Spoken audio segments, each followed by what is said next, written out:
오늘은 전환 시대의 교회 지도자라고 하는 제목으로 같이 성경 본문을 통하여 하나님께서 오늘 이 시대를 살아가는 은혜빛교회 성도들에게 어떠한 메시지를 주시는지 같이 우리가 말씀 속으로 깊은 여행을 합니다. 사도행전 우리가 여태까지 지금 계속 12장까지 달려왔습니다. 사도행전 13장에 와서는 드디어 어떤 일이 생기냐면 세 번째 단락이 시작됩니다. 그러니까 새로운 변곡점이 시작됩니다. 여지껏 1장에서 12장까지의 사도행전의 내용과 13장부터 넘어가는 사도행전의 내용이 달라집니다. 그래서 우리는 이 13장부터가 시작되는 아주 굉장히 일생에서 우리도 그렇잖아요. 변곡점이라는 게 있어요. 어떤 그 아주 내 일생에서 돌아봐서 잊을 수 없었던 그 한 사건들, 그 사건들을 여러분 각자 갖고 계십니다. 사도행전 13장이 그런 내용이에요. 오늘 13장을 보시면은요, 지금 여러 가지 변곡점이 있는데 그 중에 제가 몇 가지 예를 들면 여지껏은 1장부터 12장까지는 사도 중심의 사도행전이 이루어졌고요. 그리고 예루살렘 교회 중심이었습니다. 그리고 또 하나 보면 고정용 교회 중심이었습니다. 그리고 교회 지도자로 누가 등장합니까? 바로 베드로가 등장해요. 그렇게 해서 12장까지 진행되어 왔는데 13장부터는 이게 완전히 바뀌는 거예요.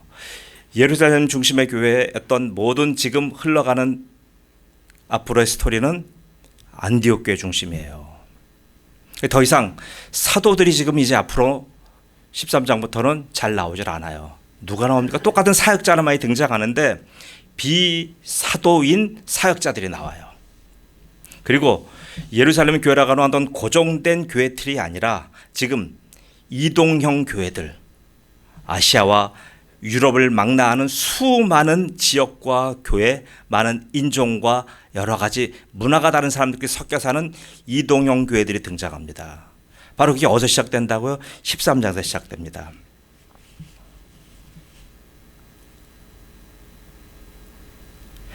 자, 그럼 우리가 여기서 볼 때 큰 변화가 있는데도 불구하고 오늘 새롭게 시작되는 첫 시대인데, 첫 장면인데 성령께서는 어떻게 시작하고 있는지 한번 그 장면을 보겠습니다. 1절 제가 읽을게요. 안디옥 교회 선지자들과 교사들이 있으니 곧 바나바와 니게르라는 시므온과 구레네 사람 루기오와 분봉 왕 헤롯의 젖동생 마나엔가 및 사울이라. 여러분 너무나 이상하지 않습니까? 지금 엄청나게 새로운 시대가 열린 거예요. 전환 시대가 된 거예요. 패러다임이 지금 바뀌어가고 있는데 성령께서는 우리의 관심과는 전혀 다른 지금 관점에서 성경을 시작합니다. 그 관점은 뭐예요? 안디옥 교회에 있는 교회 지도자들을 얘기해요. 그 교회 지도자는 어떤 사람이 있습니까? 선지자가 있고요, 사도가 있어요. 근데 그 사람들 구체적으로 몇 명인지 이름까지 나와요. 바나바, 그다음에 시므온, 루기오, 마나엔, 사울, 5명의 얘기가 나옵니다. 여러분 보세요. 우리가 지금 보통 교회에 대해서 관심을 가지면 교회의 교세라든가 아니면 교회가 얼마가 사람이 모인다든가 대사회적인 영향은 어떤다든가 아니면 그 교회의 사회 저명인사들이 어느 정도 있다든가 우리 이런 걸 보잖아요. 근데 오늘 성령께서는 교회를 보실 때 뭘 봐요? 그 교회 지도자를 먼저 얘기해요. 아무런 수식어도 없습니다.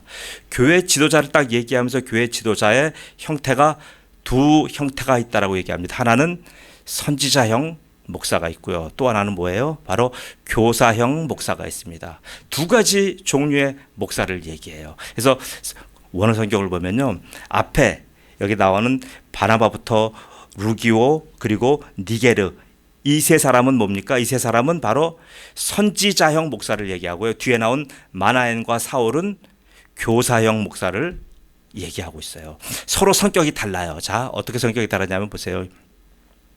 집에도 아버지와 어머니가 계시잖아요.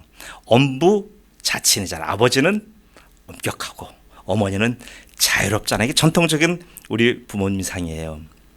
바로 지금 선지자들이 어머니와 같은 역할을 합니다. 교회에서. 말씀을 가르치고 말씀을 가지고 성도들의 삶을 위로하며 성도들을 신방하고 낙심한 성도들을 세워주고 이런 모든 역할을 선지자형 목회자들이 하는 거예요. 참 이분들은 교회에 필요하신 어머니와 같은 자애로운 손길들이에요. 그 반면에 교사형 목회자는 어떤 분들이냐 하면 하나님의 진리를 파수하며 지키며 그 진리를 올바르게 분별할 수 있도록 가르치는 아버지와 같은 역할을 감당하는 분들이에요. 교회는 다 이 두 분들이 꼭 필요합니다. 그래서 이 두 분들이 지금 이렇게 교회에서 아주 아름다운 조화를 이루면서 신생교회 안디옥교회를 지금 목회하고 있어요. 얼마나 지금 안디옥교회가 부흥하고 발전하는지 우리가 너무나 놀라운 사건들이 많은데도 불구하고 이분들이 5명이 공동 목회를 하는데 다툼과 패거리가 없어요. 아주 아름다운 목회를 하는 이런 과정이에요. 이런 과정 속에서 지금 어떤 일이 생겼습니까? 어느 날 기도하는데 갑자기 성령께서 교회에 임하신 거예요. 임하시면서 성령이 하시는 말씀이 뭐라고 얘기합니까? 2절 말씀이에요. 2절 말씀 한번 읽어주십시오. 시작. 주를 섬겨 금식할 때에 성령이 이르시되 내가 불러 시키는 일을 위하여 바나바와 사울을 따로 세우라 하시니. 여러분 어떻게 생각하십니까? 교회가 지금 어렵거나 힘들거나 어떤 지금 난관에 봉착해 있는 게 아니에요. 예루살렘 교회에 임했던 그런 대핍박이 있는 것도 아니에요. 안디옥 교회 너무나 지금 부흥하고 너무나 모든 것이 잘 되고 있어요. 50만의 안디옥 시민 중에서 10만에 달하는 많은 사람들이 어떻게 해요? 그 교회에 나올 정도로 그렇게 교회가 번성했다고 합니다.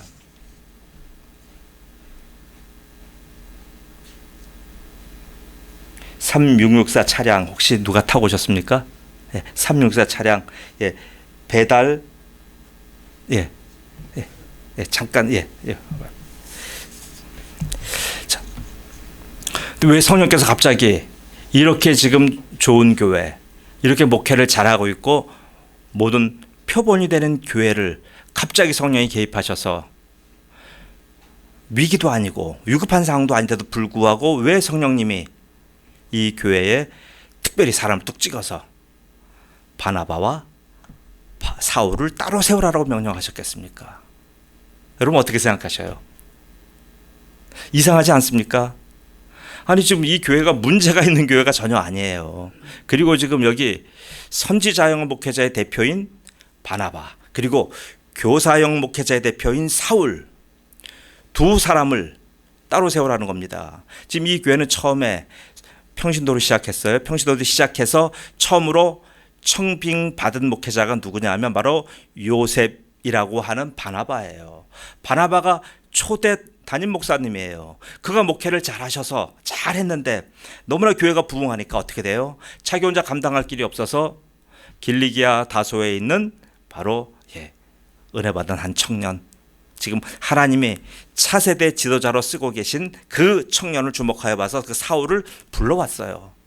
사울은 철저하게 누가 청거했냐 하면 바나바가 청거해서 초빙해온 그런 지도자입니다. 그러면 대표 목사님과 그리고 차세대를 이끄는 바로 신진 목사님 두 분이 지금 아주 목회를 잘하고 있는데 성령이 뜬금없이 개입하셔서 두 사람을 내가 그들에게 맡길 한 어떠한 일을 위해서 따로 세우라라고 명령하셨어요.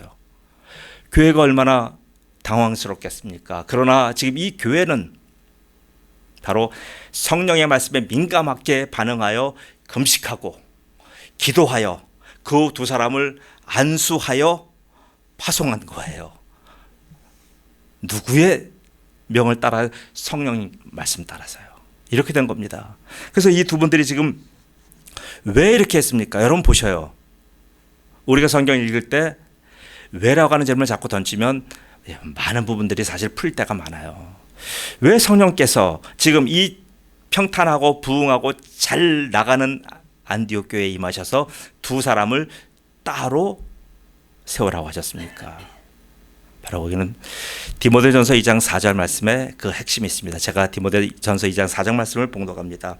하나님은 모든 사람이 구원을 받으며 진리를 아는 데 이르기를 원하시느니라. 믿으십니까? 하나님의 영원한 구원 계획이 지금 여기 안디옥에만 머물러 있는 거 아니에요. 하나님의 영원한 구원 계획이 예루살렘만 머물러 있는 거 아니에요. 유대인에만 머물러 있는 거 아니란 말이에요. 하나님의 구원 계획이 유대인을 넘어서 안디옥을 넘어서 그 미지의 땅으로 하나님의 구원 계획이 이행되기를 하나님은 기다리고 계시는 거예요. 그래서 하나님께서는 하나님의 영신 성령 사도행전 8장 말씀대로 보내셨잖아요. 성령이 오셨기에 이제 뭡니까? 바로 하나님이 이 하나님의 영원한 구원 계획을 하나님께서 이뤄나가시는 과정이에요. 이 계획을 이뤄나가신 데서 누가 쓰임받아요? 바로 주의 종들이 쓰임받는 거예요. 그래서 이분들이 쓰임받아서 지금 나가고 있는데 지금 안디옥 교회 우리 그렇잖아요. 교회가 너무나 평탄하면 교회가 잘 되면 교회 내부적인 일을 관리하고 교회 내적인 여러 가지 행사를 하느라고 다른데 신경 쓸 틈이 없어요. 사실은 그렇잖아요. 우리 교회가 지금 2만 명인데 그럼 2만 명의 여러 가지 일어나는 어마어마한 일들이 있지 않습니까? 한 시골에 한 읍내보다도 큰 인구가 여기 모여 있는데 그 많은 인구를 같이 함께 우리가 목회하며 관리하며 우리가 섬기는 게 얼마나 힘들어요. 그러면 다른 일 신경 쓸 데가 없어요.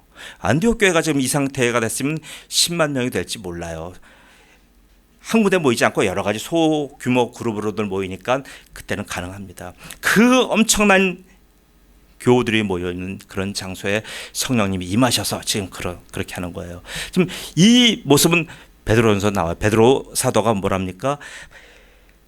믿음은 뭐예요? 믿음의 결국은 곧 영혼의 구원이에요. 이 영혼 구원 사업 때문에 하나님의 영이 오신 거예요. 여러분 오해하지 마십시오. 지금 교회들이 크면 사회적인 영향력과 대사회적인 여러 가지 많은 일들을 합니다. 교회가 병원도 지원하고 학교도 지원하고 사회 사업도 합니다. 이게 지금 서구 역사고요. 한국 역사였어요. 교회가 사회에서 차지하는 엄청난 봉사와 섬김의 역사가 교회 역사와 같이 괴를 합니다. 그러나 이것이 목적은 아니에요. 그것 뭐예요? 뭐 때문에 그렇게 합니까? 영혼 구원 목적 때문에 하는 거예요. 그런데 지금 안디옥 교회가 아차한 거예요. 너무나 일들 많고 부흥하는 그 교회를 관리하다 보니 모든 5명의 공동 목회자가 지금 정신이 없는 거예요. 이런 상황 속에서 하나님은 바로 목회자들에게 하나님의 구원 계획, 예수님이 땅에 오신 목적, 그리고 성령님이 마가다락방에 다시 오신 분명한 목적을 알려주시는 거예요. 나는 지금 너희들이 교회 생활 잘하는 거 중요하지만 나는 지금 저 미지의 땅으로 하나님의 복음을 전하는 이 사역이 나는 나의 관심사다라고 하는 하나님의 놀라우신 계획이 있는 거예요. 그 계획을 누가 알아요? 계획을 지금 하나님의 공약을 알고 있지만 지금 당장 앞에 있는 문제를 헤쳐나가도 벅차니까 이런 생각만 갖고 있지 이러한 일을 시도에 옮기질 못했었어요. 그러니 어떻게 합니까? 그럴 때 성령이 개입하신 거예요. 성령이 개입하셔서 지금 지도자 2명을 따로 세우고 자 보세요. 그러면 지금 선지자형 목회자가 있고 교사형 목회자가 있는데 지금 선지자형 목회자의 대표인 바나바와 교사형 목회자의 대표인 사울을 따로 세워서 이 두 사람을 제3의 목회자 유형으로 세운 거예요. 그 사람은 여기서 성경에서 뭐라고 합니까? 바로 전도자형 목사입니다. 지금 교회 새로운 사도행전 13장의 변곡점은 새로운 목회자의 출현부터 시작하는 거예요. 그 목회자는 바로 전도자형 목회자입니다. 이제 달라진 거예요. 여지껏은 전도자형 목회자라는 개념은 구약 성경에는 없는 거예요. 그리고 특별히 예루살렘 교회는 그 개념이 없어요. 왜요? 유대인들은 이미 하나님의 선택받은 선민이잖아요. 다른 말로 말한다면 구원을 이미 다 받아놓고부터 시작하는 사람들이기 때문에 그 사람들에게는 복음을 전한다, 전도한다, 선교한다 하는 개념이 아예 없어요. 그러면 예수님께서 이 땅에 오시면서 예수님의 구원 사역을 바로 모든 사도에게 맡겼어요. 사도에게 맡겼다는 것은 뭐예요? 지금 유대적인 사고방식에서 율법에 갇혀서 율법적으로 지금 유대인들 몇몇만 데리고 목회 잘 하라고 하는 것이 예수님의 뜻이 아닙니다. 바로 지금 예수님은 그래서 사도행전 1장 8절에 오직 성령이 너에게 임하시면 너희가 권능을 받고, 그리고 어떻게 해요? 예루살렘과 온 유대와 사마리아 땅끝까지 이르러 내 증인이 되리라고 분명히 예수님이 말씀하신 거예요. 승천하시기 직전에 예수님께서 하신 말씀이에요. 그 말씀 그대로 성령님이 오셨어요. 오셨다는 건 뭡니까? 성령님이 오셨다는 것은 지금 하나님의 구원 계획이 전 세계를 향하여 퍼져 나간다고 하는 놀라운 지금 하나님의 역사인 거예요. 그런데 지금 예루살렘 교회와 안디옥 교회가 여기에 있어서 지금 머뭇댄 거예요. 여기에서 지금 하나님의 시간표와 상관없는 자기들이 하나님의 계획보다 자기들의 지금 우선적인 많은 문제에 함몰되어 있는 겁니다. 이런 장면을 누가 봤어요? 본 사람들이 몇 명 있어요. 그 중에 한 명이 누구예요? 안디옥 교회 지도자가 아니지만 여러분, 베드로라고 하는 분이 있어요. 베드로는 지금 이 사건을 알아요. 베드로는 지금 성령이 어떻게 역사하시는지를 베드로가 고넬료를 통해서 봤잖아요. 성령이 고넬료로 가는 이방인을 베드로를 붙여줘서 베드로와 함께 그 고넬료에게 전도한 사건이 우리가 기존에 봤잖아요. 그 사건을 통해서 베드로는 아는 거야. 성령님께서는 우리가 예루살렘 교회에 머물러 있는 여기에 관심이 있는 것이 아니라 바로 저 이방인들에게 복음 전하는 것이 관심이 있구나라고 하는 것을 베드로는 알았어요. 알다 보니까 베드로가 베드로전서 1장에 너무나 놀라운 베드로의 고백이 있어요. 제가 한번 읽어드릴게요. 베드로전서 1장 11절 12절 말씀이에요. 자기 속에 계신 그리스도의 영이, 성령입니다. 자기 속에 계신 그리스도의 영이 그 받으실 고난과 후에 받으실 영광을 미리 증언하여 누구를 또는 어떠한 때를 지시하는지 상고하니라. 이 섬긴 바가 자기를 위한 것이 아니요 너희를 위한 것임이 계시로 알게 되었으니 이것은 하늘로부터 보내신 성령을 힘입어 복음을 전하는 자들로 이제 너희에게 알린 것이요 천사들도 살펴보기를 원하는 것이니라. 보세요. 이 말씀의 의미가 뭐냐 하면 성령이 오셔서 성령이 하시는 목적과 사역을 얘기하는 거예요. 이것을 누가 알았어요? 베드로는 알고 있었던 거예요. 왜? 고넬료를 통하여 지금 만났고 고넬료를 전도했잖아요. 그래서 베드로는 커가는 안디옥 교회, 자기는 비록 그 교회 담임도 아니고 그 교회랑 직접적인 연관은 없지만 그 교회에 바나바 목회자를 파송했던 책임자로서 그 교회를 놓고 계속 기도하고 있었던 거예요. 베드로는 기도하면서 보니까 성령님이 저 교회를 통하여 지금 주의 종들을 세워 하나님의 복음을 전한다라고 하는 이 사실을 그가 알게 된 거죠. 성령이 알게 하셔서 지금 베드로전서에 이런 말씀이 있었던 거예요. 자, 그러면 뭡니까? 지금 성령님은 모든 준비를 마치신 거예요. 일하려고 지금 성령님께서는 완전히 와 계신 거예요. 그런데 누가 안 움직여요? 주의 종들이 움직이지 않았던 거예요. 주의 종들은 성령님의 일하심에 대해서 지금 무감했던 겁니다. 그러니 성령이 직접 개입하셔서 2명의 지금 전도자형 목회자를 세웠습니다. 이 2명의 전도자형 목회자가 새롭게 등장해서 지금 새로운 말씀을 사도행전 13장부터 28장까지는 이 새로운 목회자들이 주도하는 거예요. 보세요. 역사를 보시면 사도들은 이미 사라졌어요. 그리고 선지자형 목사들도 사라졌어요. 그럼 남아있는 목사 유형이 뭐냐 하면 지금 교사형 목사와 그리고 전도자형 목사 2가지만 지금 현재 살아있어요. 그래서 모든 목사는 2가지를 겸비해야 됩니다. 하나는 교사형 목사와 그리고 전도자형 목사 이 2가지를 겸해야 되는 거예요. 그런데 지금 안타까운 게 뭐냐 하면 저를 포함해서 저의 고백입니다. 많은 목회자들이 전도자형 목사 되는 걸 지금 포기하고 있어요. 왜요? 교회 안에서 전도라는 것은 어떤 상황이에요? 전도는 교회 내의 많은 사역 중에서 3D 업종에 들어가요. 위험하고 디피컬트하고 그 다음에 더럽고 이런 데가 들어가죠. 이게 3D 업종에 들어가는 거예요. 그래서 교회에서 가장 안 움직이는 부분이 전도예요. 다른 건 잘합니다. 목자, 회식하자, 어디 가자, 잘합니다. 교회에서 가장 안 움직이는 부분이 전도입니다. 그래서 지금 안디옥 교회를 보고 하나님께서 우리에게 말씀하시는 것은 뭡니까? 목사들 니들이 뛰어라 이거예요. 성도들만 자꾸 몰아내지 말고 양이 양을 인도하지 어떻게 목사가 양을 인도하냐, 이런 해괴망측한 얘기 하지 말라 이거예요. 목사인 네가 시범 보여라 이거예요. 그래서 여기에 대표 목사인 요셉 바나바와 그리고 차세대 떠오르는 목사인 지금 사울 바울을 지금 세워서 보내는 거예요. 보냈는데 어디로 갈지를 어떻게 알아요? 갈 길을 모르는 거예요. 갈 길 모르니까 어떻게 됩니까? 바나바가 자기의 고향 구브로섬, 지금 뭐 구브로섬의 내용이 나오잖아요. 구브로섬부터 간 거예요. 지금으로 말하면 구브로섬은 키프로스라고 하고 사이프러스라고 하는 그 섬이에요. 동지 중에 있는 섬입니다. 글로 갔어요. 왜요? 그 섬의 전문가는 누굽니까? 바나바가 전문가예요. 바나바는 그 섬에 언제부터 살았지 모르지만 그 사람 살고 있던 레위 지파의 유대인이에요. 그 작은 섬의 모든 상황을 속속들이 알고 있는 사람이에요. 그 섬을 먼저 갔어요. 갔는데 문제는 오늘 성경 본문을 읽어보시면 너무나 놀라는 상황이 나오는 게 거기 보면 엘루마라고 하는 무당이 나와요. 근데 보세요. 엘루마라고 하는 무당을 누가 해치웁니까? 바나바는 여기 전혀 개입한 거 없어요. 오직 바울이, 이때 사울이라고 했어요. 사울이 그 엘루마를 완전히 거기서 잠재워 버리는 거예요. 이건 뭐예요? 지금 무게중심이 바나바에서 사울로 다시 바울로 바뀌어가는 과정이에요. 여기서 지금 바나바는 엄청난 충격을 받은 거예요. 왜요?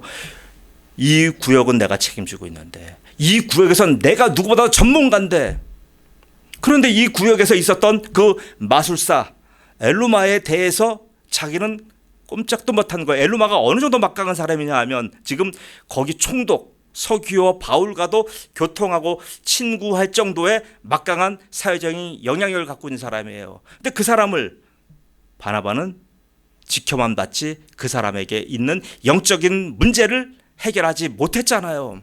이건 누가 해결합니까? 바로 하나님이 세우신 차세대 지도자 사울이 해결한 거예요. 사울이 해결해서 지금 사울이 뭐라고 얘기합니까?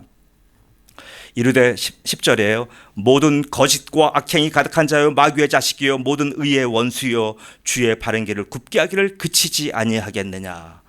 바울 사대의 중요한 하나님의 말씀을 그에게 주는 거예요.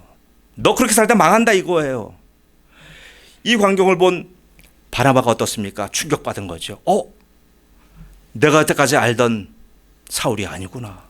내가 여태까지 같이 함께 내가 세워서 같이 교회에서 잘 가르친다는 걸 알고 있지만 사울이 저렇게 지금 전도 현장에서 악의 세력들과 함께 저렇게 완전히 사자에 포효하는 듯한 그렇게 복음을 전하며 그렇게 마귀의 자식들을 제압하는 거 보고 깜짝 놀란 거예요. 자, 그렇게 해서 이제 이 일이 시작됩니다. 이 일이 시작돼 갖고 쭉 나가는데 또 한 사건이 생기는 거예요. 이제 구브로 섬을 다 그렇게 해서 동에서 서까지 쫙 한 바퀴 순례를 하고 거기서 이제 더 이상 갈 데가 없잖아요. 갈 데가 없어요. 거기서 배를 타고 이제는 자 그러면 어디로 갈까 하다가 바울의 고향 부근으로 갑시다. 왜요? 자기들이 잘 아는 곳에 가야 되는 거잖아요. 제가 화려교 출신이면 제가 전도할 때 어디 가요? 화려교부터 가는 거예요. 내가 주먹집이면 내가 전도할 때 주먹집한테 가는 거예요. 그게 그렇잖아요. 그러니까 바울 사도는 그러면 이번에는 이제는 형님 동네 왔으니까 이제 저희 동네 쪽으로 갑시다라고 해서 거기서 배를 타고 아나톨리아 반도 지금으로 말하는 터키 그 지경에 지금 건너가는 거예요. 건너가서 배에 딱 도착했어요. 이 전도단을 도착해서 전도단을 돕는 사람이 누가 있냐면 요한 마가라고 하는 청년이 있었어요. 이 요한 마가라는 청년이 힘도 좋고 아주 지혜도 있고 굉장히 똑똑한 청년, 나중에 이제 얘기할 기회가 있을 겁니다. 이 마가라고 하는 청년은 마가복음 쓴 그 마가 요한이에요. 근데 이 청년이요 집에 재력도 있고요 똑똑하고요 아주 여러 가지 면에서 수종드는데 최고의 사람이에요. 얼마나 사랑받았냐면 바나바의 조카죠. 바나바에게도 사랑받고요. 그리고 나중에는 베드로의 또 수종드는 자가 됐고요. 그리고 더 이후에 이제 나가면 바울을 또 돕는 자가 돼요. 이런 모든 교회의 전설적인 지도자들이 전부 다 사랑했고 탐내던 그런 출중한 청년이에요. 마가를 얼마나 의지했겠습니까? 그런데 마가가 도대체 뭐 때문에 그런지 몰라도 지금 그 아나톨리아 반도 첫 지경 항구에 도착하자마자 거기서 이 친구가 거기가 버가라고 하는 조그만 항구에서 돌아가 버려요. 여러분 어떻게 생각하십니까? 한 배를 탔는데 그 중에 가장 많은 허드렛 일을 다 담당하는 젊은 청년, 그리고 우리가 믿고 의지하는 교회 중직, 이분이 거기서 돌아가 버리는 겁니다. 이때 바나바와 사울은 어마어마한 충격을 받은 거예요. 이 충격이 얼마나 큰지 나중에 이 문제가 다시 대두됐을 때 이 문제 가지고 바나바와 바울이 싸워서 그걸로 헤어져 버려요.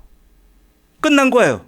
그 이후로 바나바는 보이지 않았다. 그렇게 돼버려요. 그 정도로 충격받은 거예요, 바울 사도가. 아니 보세요. 이 두 사람들이 지금 복음 전하는 사람들이 지금 먹을 것 마실 것 여러 가지 지금 전도대에 필요한 모든 것들을 총괄하고 있는 포토 대장이 마가인데, 마가라는 청년이 사라져 버린 거예요. 어떡할 거예요 그러면요? 이 사건은 뭘 말합니까? 이 사건 이후로 지금 두 가지 사건, 하나는 아까 구브로에서 그 박수 엘루마 사건, 두 번째는 바로 마가가 돌아간 사건, 이 사건으로 인하여 바나바의 시대는 끝난 거예요. 저는 바나바를 개인적으로 좋아하지만 그분의 인성과 그분의 도량과 그분의 참 여러 가지 많은 사람들을 청구하고 세워주고 하는, 그리고 자기는 뒤로 물러나는 너무나 좋은 목회적인 역량과 인성을 가진 분이지만, 여기서 하나님이 바나바야 이제 너의 시대는 끝나간다라는 얘기하는 겁니다. 그리고 그다음부터 누가 나서요? 바울이 전면에 나서는 거예요. 이 전도대의 대장으로, 이제는 그전에는 바나바가 대장이었지만 바나바는 뒤로 하고 이제는 전면에 최전선에 누가 나서요?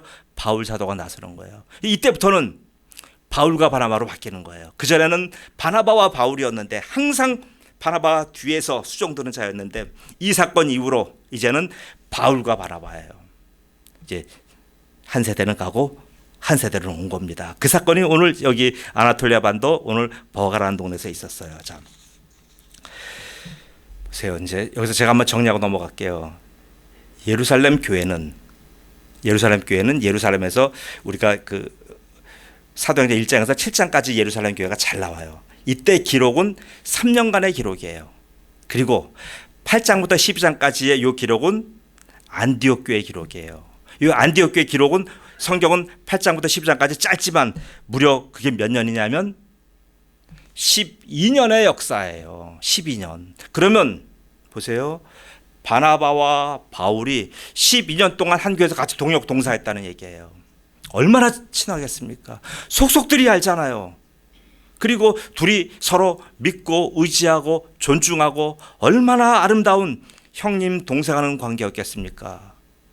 그런데 이 두 분의 아름다운 절친의 관계가 오히려 이 전도대에 나와서 하나님의 일을 하는 과정에 있어서 이제 여러 가지 트러블 내는 완전히 그것이 이제 깨어지게 되었습니다. 그리고 오늘 13장부터 28장까지의 모든 이 기록은 15년간의 기록이에요.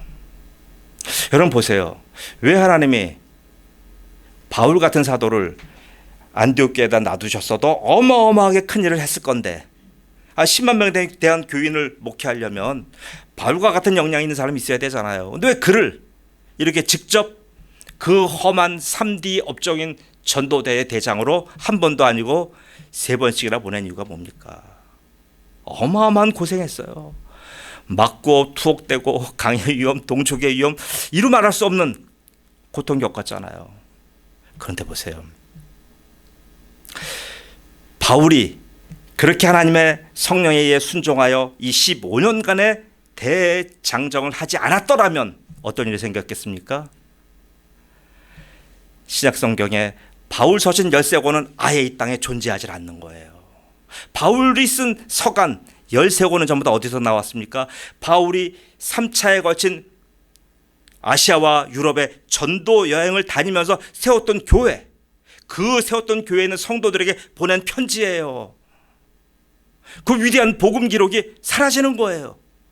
하나님은 후세에 우리 같은 성도들에게 지금 하나님의 말씀을 설명하여 전하는 그런 탁월한 종으로 교사형 목회자로 바울을 세웠는데, 바울이 지금 안디옥 교회만 머물러 있었다고 한다면 13권의 서신은 역설적인 얘기지만 없는 거예요. 그래서 지금 각 처에서 각양의 교회들을 바울 전도팀이 세우면서 그 교회에 있는 여러 가지 문제점을 가지고 편지를 쓴 거잖아요. 로마 교회에 대해서는 바로 이들이 지금 복음에 대해서 불분명해요.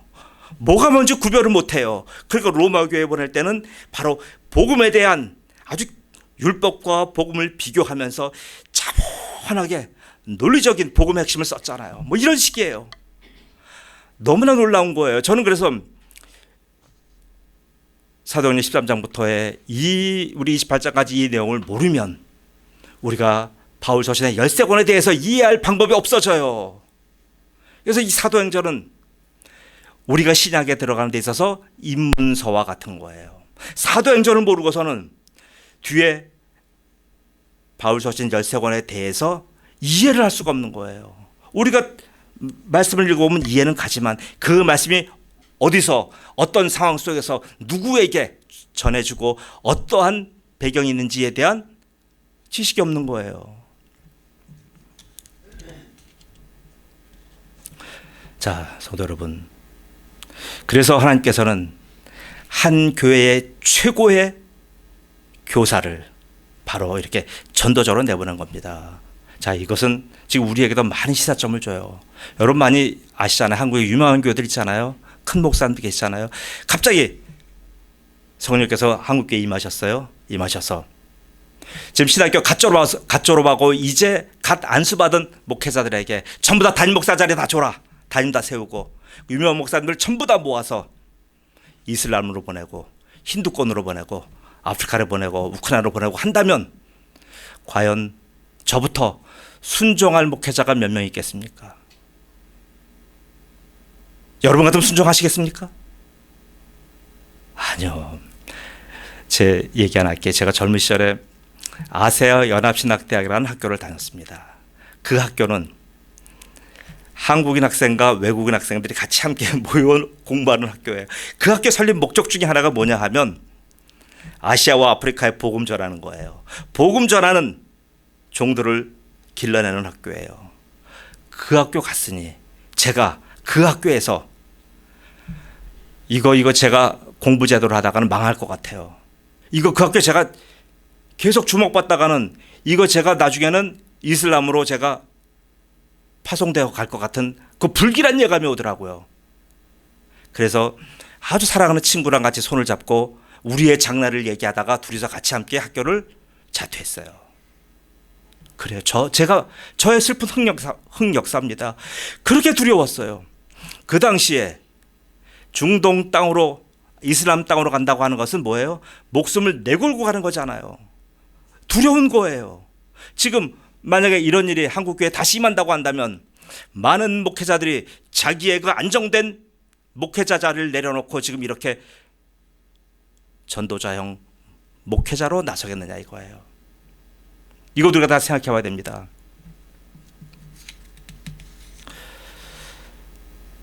미국에 유명한 어떤 한 그 리서치 센터가 있어요. 거기에는 톰 레이너 목사라고 하는 분이 거기다 글을 썼어요. 어떤 글을 썼냐면 당신의 교회가 5년 안에 죽게 되는 5가지 이유. 당신의 교회가 5년 안에 죽게 되는 5가지 이유에 대해서 이분이 설문조사를 한 결과를 가지고 그걸 발표한 게 있어요. 뭐라고 하면 첫 번째가 뭐냐면요. 전도 포기. 두 번째가 사소한 것에 얽매여 중요한 것을 놓치는 것. 세 번째가 험담과 갈등의 에너지를 소비하는 교회. 네 번째가 팬데믹으로 악화된 교회 현실을 외면하는 교회. 다섯 번째가 목회자에게 모든 문제를 떠맡기는 교회. 이렇게 5가지의 이유를 설문조사 결과를 발표한 거예요. 그러면서 톰 레이너 목사가 내린 결론이에요. 교회의 존재 목적인 전도를 포기한 교회는 반드시 망한다라고 하는 것이 그분의 결론이에요. 보세요. 지금 안정된 교회 안디옥 교회를 그 바나바와 바울이 계속 목회하고 있었다고 한다면 반드시 그 교회는 망하는 거예요. 예루살렘 교회 망했잖아요. 예루살렘 교회 존재가 없어졌잖아요. 이렇게 되는 거예요. 지금 크고 작은 교회의 문제가 아니에요. 교회의 목적이 무엇입니까? 교회의 목적은 영혼 구원이에요. 이 영혼 구원에서 교회가 존재하는 거예요. 그렇기 때문에 여러분과 저까지 지금 우리가 이 은혜를 입은 거란 말이에요. 누군가에 의해서 우리가 전도받았으면 여기까지 온 거잖아요. 누군가에 의해서 지금 우리가 여기 지금 현재 앉아 있는 거잖아요. 그 누군가가 지금 우리는 아는 분도 있고 모르는 분도 계시지만 우리는 지금 확실하게 아는 것 하나는 지금 우리가 이제 전도받은 자가 아니라 이제는 전도하는 자로 바뀌었다는 얘기예요. 이제 그 책임이 우리한테 오는 거예요. 그러면 오늘 말씀의 쭉 결론대로 한다면 목사님 당신이 하셔. 목회자의 얘기 아닙니까? 라고 얘기할 수 있어요. 아니 지금 보세요. 선지자형 목사와 지금 교사형 목사 이분들의 대표가 지금 나가서 전도했잖아요.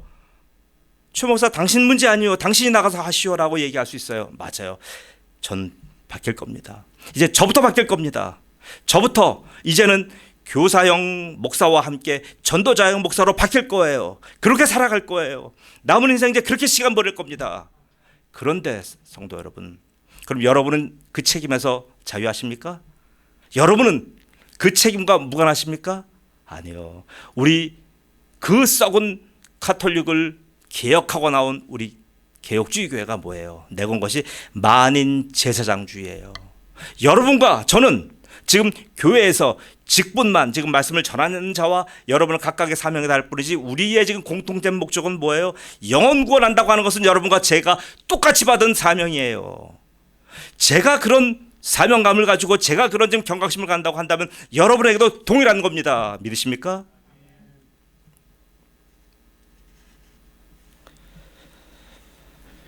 사도행전 1장 8절 말씀이 오직 성령이 너에게 임하시면 너희가 권능을 받고 예루살렘과 온 유대와 사마리아 땅 끝까지 이르러 내 증인이 되리라고 하는 말씀이 목사들만 주신 말씀 아니란 말이에요.